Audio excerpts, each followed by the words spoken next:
Hello guys, আসসালামু আলাইকুম। সকলকে আমার চ্যানেলে অনেক অনেক শুভেচ্ছা ও স্বাগতম। আজ আমি আপনাদেরকে রান্না করে দেখাবো জাটকা মাছের তরকারি। সেজন্য প্রথমে মাছগুলোকে ভালো করে ধুয়ে ক্লিন করে নিয়েছি। এখন এতে দিয়ে দিচ্ছি সামান্য হলুদের গুঁড়ো, মরিচের গুঁড়ো এবং লবণটা পরিমাণ মতো দিয়ে নিব এবং মশলাগুলো হালকা দিতে হবে। মাছ ভাজার তরকারির ক্ষেত্রে মাছ ভাজার সময় হালকা মশলা ব্যবহার করতে হয়।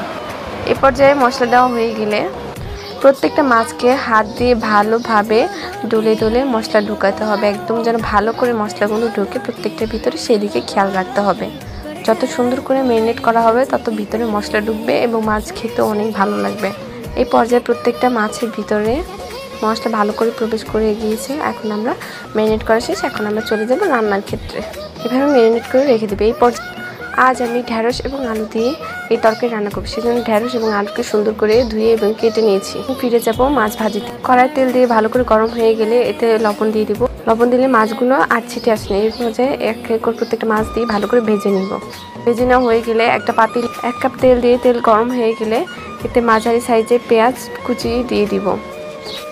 পেঁয়াজ কুচি ভালো করে নাড়াচাড়া করে ভেজে নিব হালকা বাদামি করে। এই পর্যায়ে চুলার আঁচটা কমিয়ে দিতে হবে যেন পেঁয়াজটা না পুড়ে যায়, সেদিকে আমাদের ভালোভাবে খেয়াল রাখতে হবে। পেঁয়াজটা বাদামিভাবে ভাজা হয়ে গেলে এতে দিয়ে দেবো হলুদের গুঁড়ো 1 চা চামচ, মরিচের গুঁড়ো 2 চা চামচ, ধনিয়া গুঁড়ো 1 চা চামচ। আপনারা চাইলে ঝাল কমিয়ে বাড়িয়ে নিতে পারেন।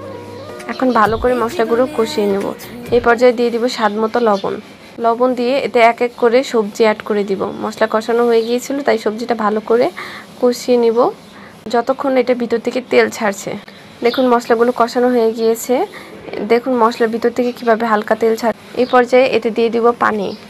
নাড়াচাড়া করে ভালো করে মিক্স করে নিব মশলা। পর্যায়ে এখন ভাজা মাছগুলো দিয়ে দিচ্ছি। চুলার আঁচ বাড়ানোই থাকে। 10 মিনিট পর ঢাকনা উঠিয়ে নিব, চুলার আঁচ বন্ধ করে দেবে। এই দেখুন আমার রান্না কত সুন্দর, তাই